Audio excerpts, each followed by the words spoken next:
Didn't I tell y'all Tony Kahn is into self-scamming?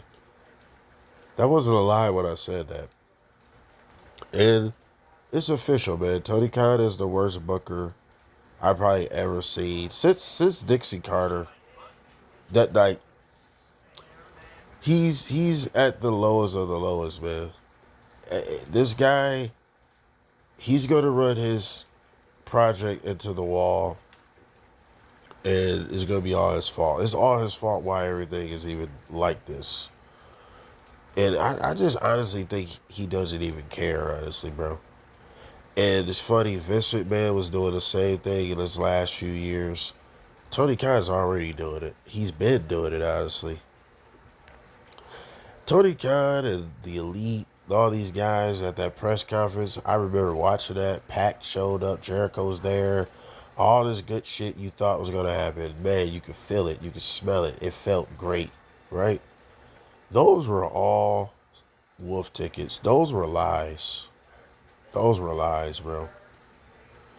And not only those were lies, a lot of lies being told, but there was a lot of misdirection right from the jump.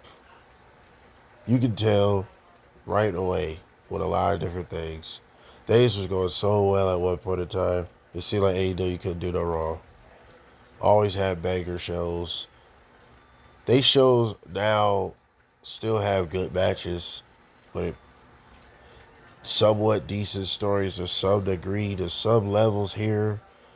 But just the overall feel and foundation and just the overall just if we rated AEW overall compared to a few years back now, it was at one point in time like a 95, say 94 overall. It was really good.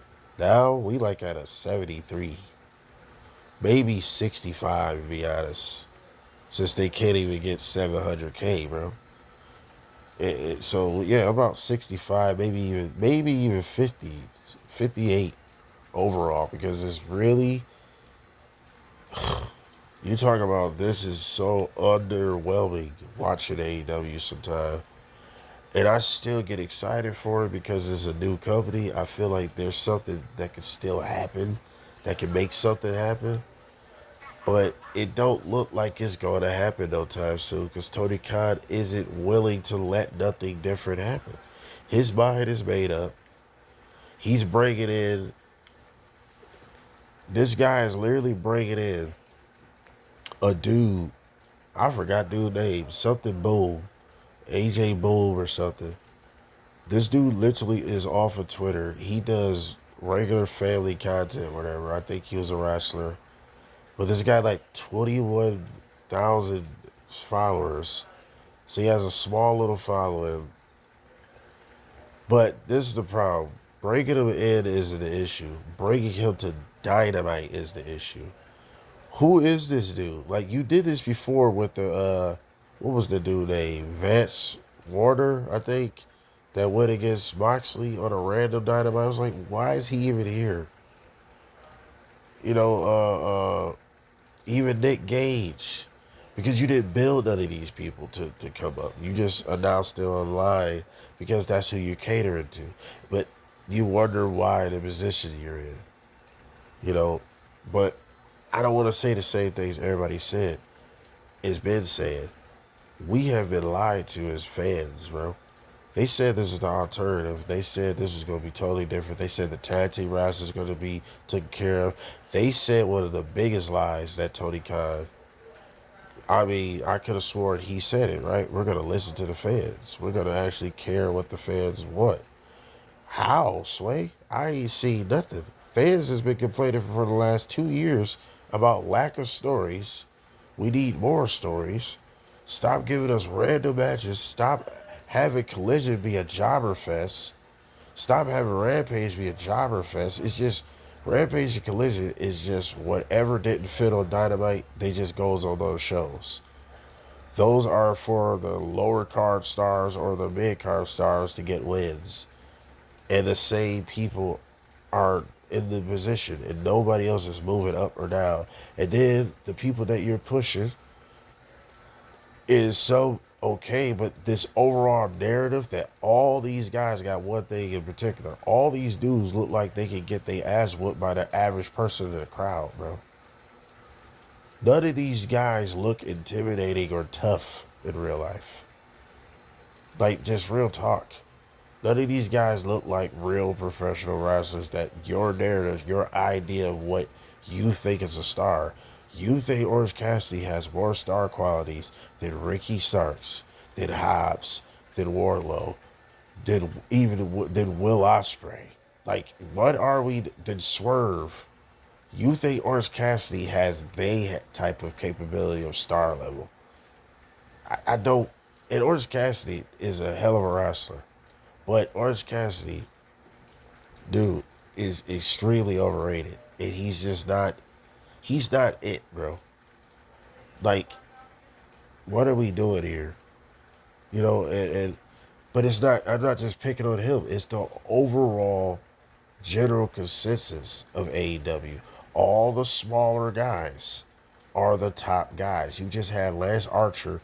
He didn't even get beat on television. He got beat during a commercial or something. I don't know what happened. I actually watched that part like 3 or 4 times. I was like, wait a minute, did it edit out? Like, did something happen? Was the show taped?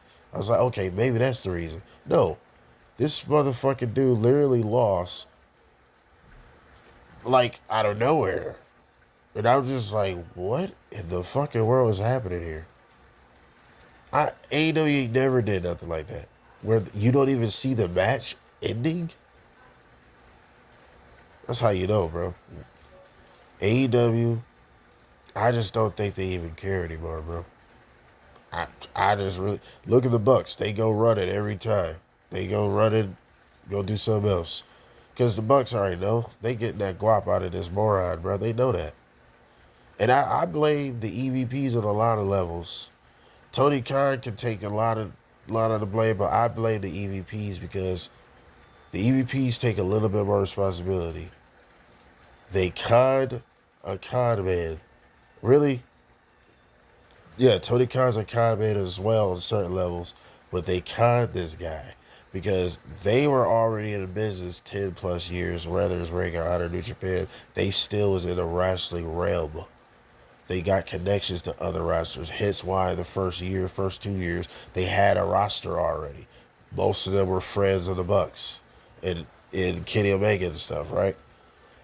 And then they knew Cody. Cody got other connections to WWE. That's why more signings came in. I remember them having a video of them signing everybody type shit. So everybody knew what they was doing, man. Everybody knew what they was doing. And I think Cody left on a situation where he seen that happening. Probably creative differences. It could be financial differences because at the end of the day, this is a business. Gotta remember this. It's a business. So I'm sure business wasn't right for himself and probably others. Cody was literally trying to put everybody over. And yet you don't want to make this guy the world champion. You wait and let WWE take him down. He's the WWE champ. He's on the face of the game, the video game. He's one of the faces of the company. You had this guy that could have did this for AEW. But you thought he should be a mid-card guy when he was one of the most recognizable people in the beginning years. He was one of the only 2 of recognizable people. Jericho and Cody were like the only recognizable people. Until Moxley came and, you know.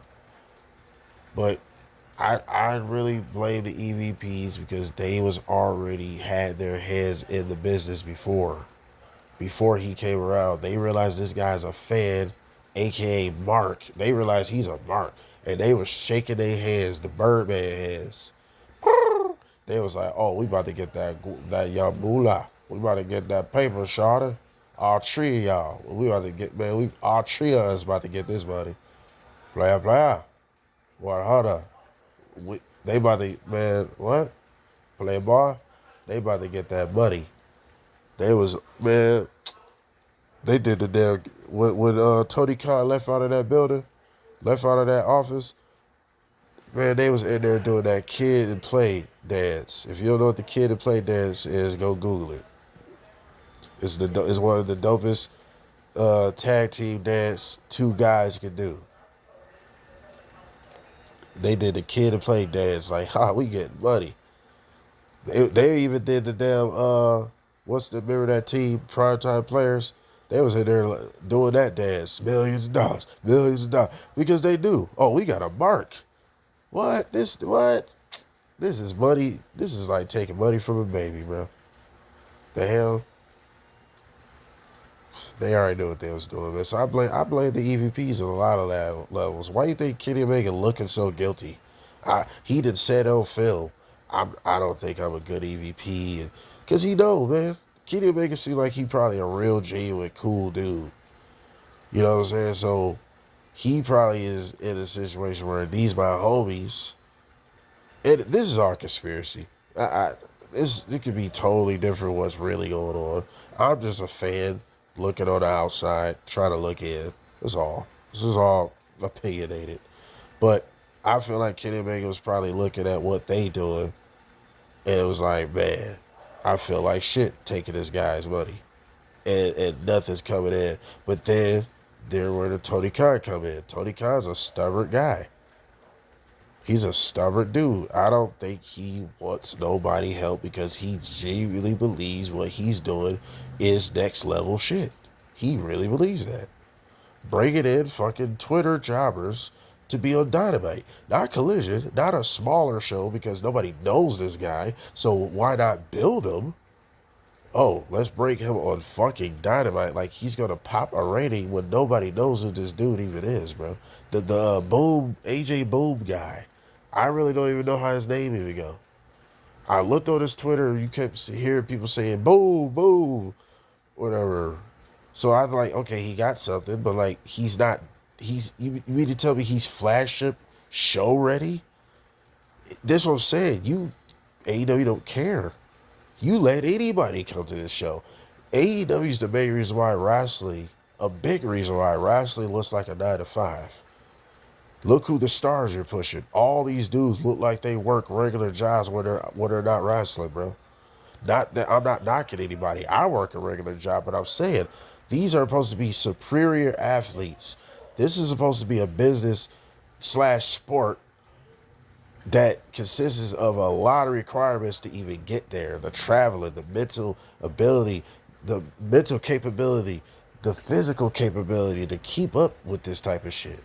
This is supposed to be something that everybody can't do, and AEW has opened the doors like Soulja Boy did back in the day. Not really Soulja Boy, not Soulja Boy. He shaved saw and everything, but lead with it, rock with it, and the defrail, all the dance move guys, the lead with it, snap dudes. I grew up in that era, so they opened the door for A, B, C, D, E, F, G rap, all this bullshit, simple rap. And then Soulja Boy took it and made it all his own thing. And then he officially opened the gates because he was the final boss of the dance music. Yo! So, and AEW has done the same thing. You open the door for anybody can do this. Anybody just think they can do this. Oh, just come on in. You could go on our flagship show. There's no requirements to be on the top show. You're going to put this fucking Twitter jobber on the Dynamite, but Ricky Starks is sitting at home. Wardlow's ghost is a ghost. What? Oh, boy. Malachi Black is losing random matches. House of Black is not a main factor in this company. You got to make sense of this, bro. You have to make sense of it. I'm even going to say somebody that's not even a star that I feel like should be at least a decent mid-card. Josh Woods. I'm sure y'all probably don't even know the fuck that probably even is because nobody gets used long in AEW. They just they disappear to Ring of Honor or something. Josh Woods, when he came in with Mark Sterling and I think Tony Nese. I thought those guys had something. They got a good look. Like, but no, guys that got even potential can't even get used. The righteous, the only and last time these guys was ever hot for any level is when they randomly beat the Hardys. Oh my God! Wait a minute. Side note: AEW. It shows AEW don't care. You are the only company in history to turn the Hardys into jobbers. You should be a fucking ashamed of yourself. You turned the Hardys into jobbers. How, Sway? We don't know your clothing line. We don't know. I don't know. This shit's crazy, bro. I don't get it at all. You turned the Hardys into slot. Oh my God. You turned the Hardys into jobbers for the righteous. And then the righteous goes on. And the only time they shine is a handicap match when they lost to MJF for these rinky dink, ugly ring honor titles. It was just burial all around. They lost to one man for low ranked tag titles. It's so God. And yet the righteous got something to him. It's Bray Wyatt cosplay all day with the one dude. It's like Wyatt family cosplay, but they at least had something. They at least got a gimmick. Nope. You can't use potential gimmicks. You can't even use potential talent. Nope. We're gonna push our Dave Garcias. We're gonna push our Orange Cassidy's. Now Jack Perry, you're right on because he's actually a good character. You just don't use him correctly, if you ask me. But they use him fair, but not enough, if you ask me. The character hasn't been displayed. You haven't. That's the biggest part that I'm tripping on. You don't even make his championship run feel like anything. He's not even on Dynamite. But fucking whoever this AJ Boom dude is, he's the TNT champ. We gonna forget what Christian did for that TNT title, and this what the thanks you get. This is what the TNT titles came to is on Jack Perry, and Jack Perry's he's hardly ever on Dynamite, having a match defending the title in a feud. He's in a feud with Dan Garcia, but it's consistent on Collision. The B Show. And yet, that's the TNT title. Make it make sense. Cody Rhodes had that title. Sammy Guevara had that title. Miro had that title. Darby had that title. I thought it meant something. Isn't Jack Perry one of the pillars? AEW don't care, bro. They don't give a fuck, man. And I'm just realizing that, they don't care. Tony Khan does not give a shit what the fans want. He's one of the biggest con men, one of the biggest liars because he never gave a fuck. He's gonna do what he wanna do. He's no different from Vince McMahon. The fact is, really, he's worse because you're younger than Vince McMahon. You already don't want to listen to the fans. You already want to do what you want to do. But yet, you're gonna listen to the fans. We're not gonna. He's saying this on film. Well, you can't hire everybody you like, and blah blah blah, and everybody's getting too much money, and blah blah blah. You criticize WCW, you had the nerve to even criticize WCW, and you did everything WCW has done, plus some. Your roster is bloated. Everybody's getting paid doing nothing. J.D. Drake showed up on Dynamite getting his ass whooped by the Death Riders. He's still in his company collecting a check. J.D. Drake. Really? But you can't hire everybody, and you gotta do this. You gotta do that. It's like, what? The irony is through the roof. It's through the roof. You did everything you said you shouldn't do. And you're still doing it. And you lied to us. They lied to us, man. They lied to us, man. Because where's any truths? The alternative? How is this the alternative anymore? This ain't the alternative anymore. This is the WWE nursing home. Oh, you didn't get over there. Oh, they didn't want to do the hurt business over there. Oh, they didn't want to give you a title over there. Come over here. Come over here. Come over here to death row. Come on, man. They all in the videos. They all in your production room giving you scripts. If you don't want to have a character, you don't want to have scripts, you just want to have matches, then bring your ass on over here to death row. That's Tony Kahn, bro. Like, share, subscribe. We out, man.